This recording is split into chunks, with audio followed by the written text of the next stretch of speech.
Hello, you know that one of the important functions of human resource manager is to conduct job analysis without which the entire organizational effectiveness will be at stake. So, job analysis tries to identify and describe what is happening on the job. Then why is it done?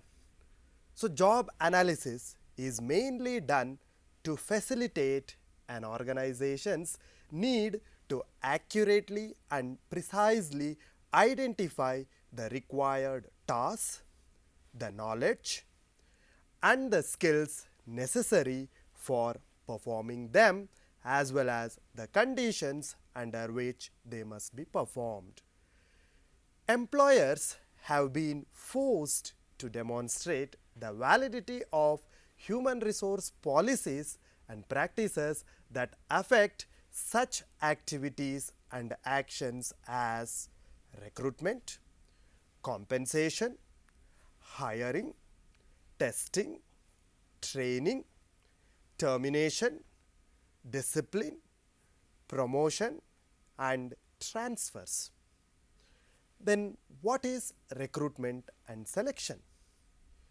It is the process of finding and attracting capable applicants for the job, while selection is the process of picking individuals with requisite qualifications and competence to fill jobs in the organization.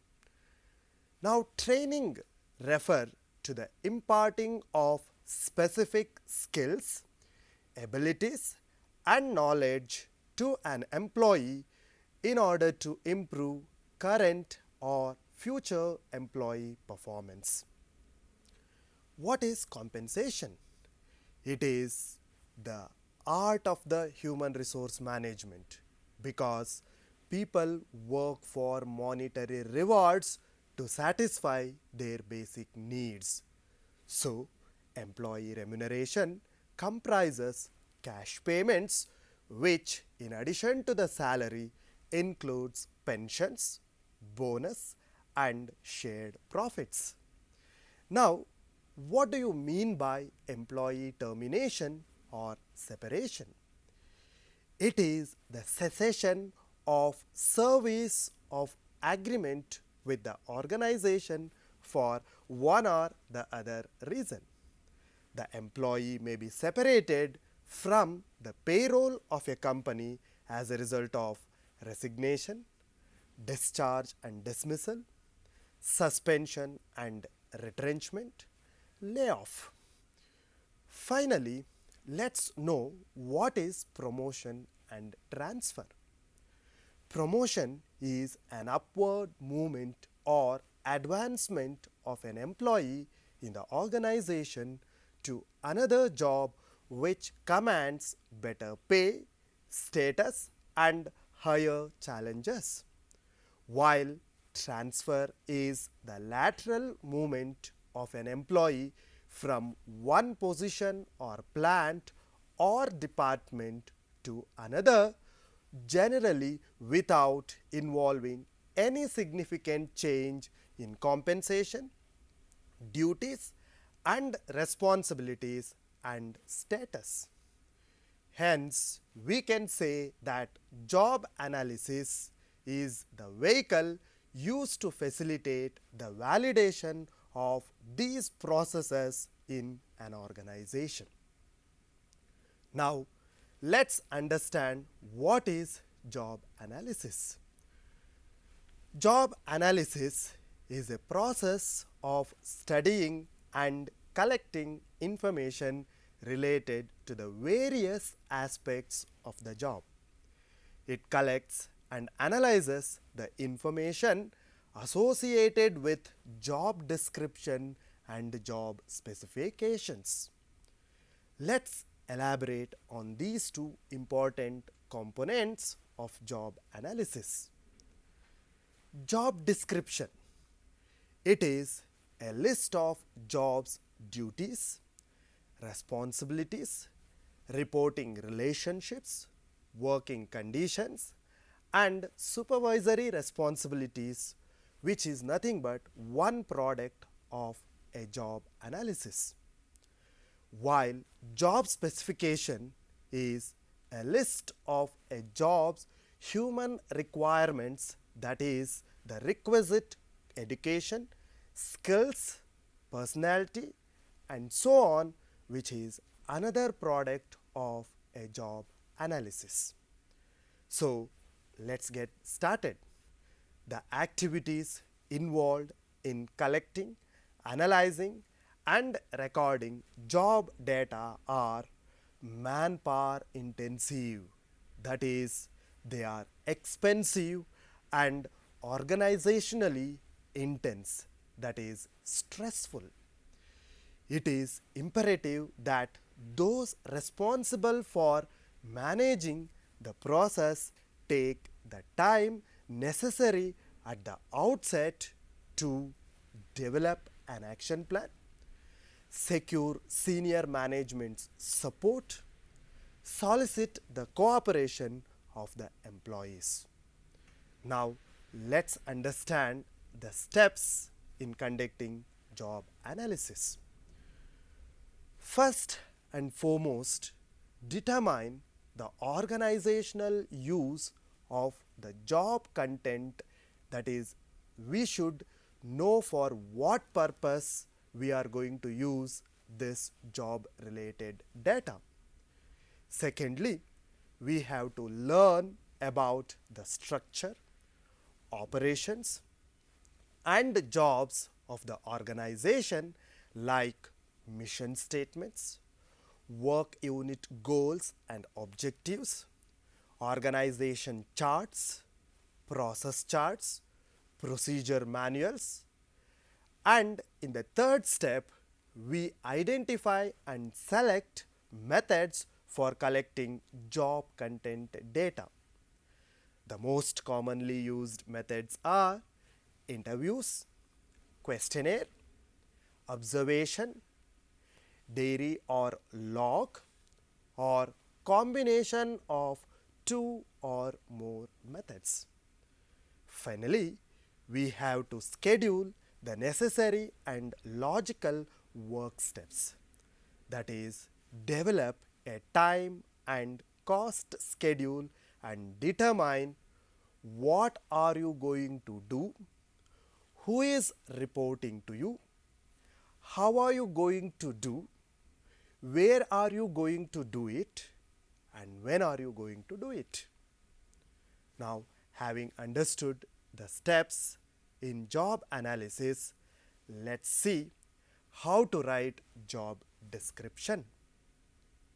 There is no standard format for writing a job description. However, most job descriptions contain sections that cover job identification, job summary, responsibilities and duties, authority of incumbent, standards of performance, working conditions, job specifications. Now, job identification includes job title, FLSA status section, which means Fair Labor Standards Act, preparation date and who is the preparer. While job summary includes general nature of the job, major functions or activities, relationships indicate whom the employee reports to, whether supervises others or being supervised, works with whom, and does he deal with individuals outside the company. While the responsibilities and duties include major responsibilities and duties, that is the essential functions, what is the decision making authority, whether involves direct supervision, and what are the budgetary limitations. Finally, standards of performance and working conditions under the job description include what it takes to do the job successfully.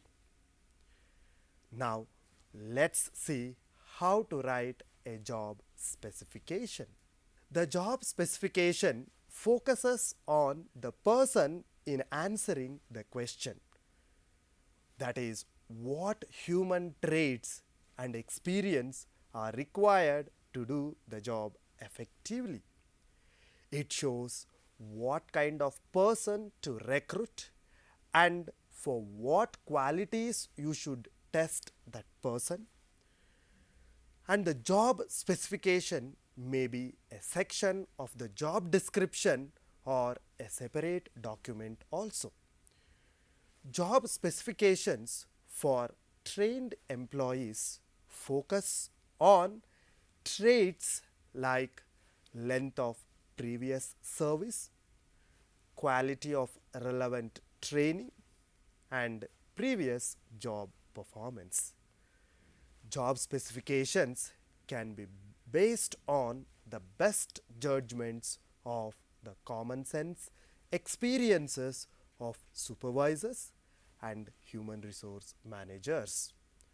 The basic procedure here is to ask what does it take in terms of education, intelligence, training, and the like to do this job well.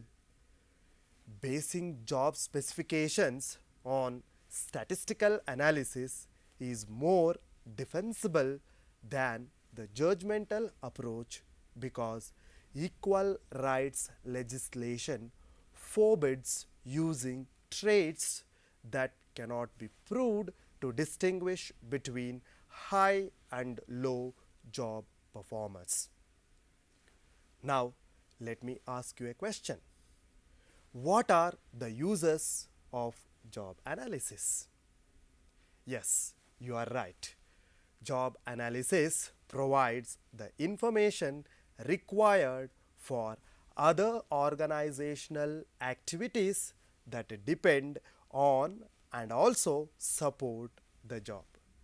Job analysis provides required duties and desired human characteristics information needed to effectively recruit and select individuals for jobs. Compensation factors such as skill and education level, safety hazards, degree of responsibility, and so on are assessed by job analysis.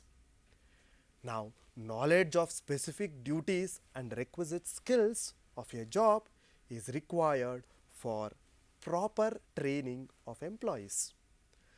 Correctly conducting a performance appraisal requires knowledge of the job's duties and standard. So, job analysis is a method for discovering unassigned duties that should become a formal part of a job.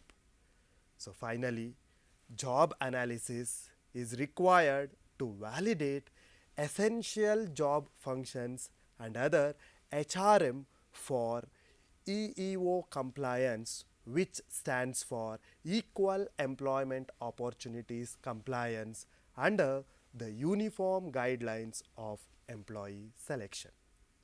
So, to conclude, we can say that job analysis is one of the major building blocks of a successful human resource department in an organization. Thank you. Have a good day.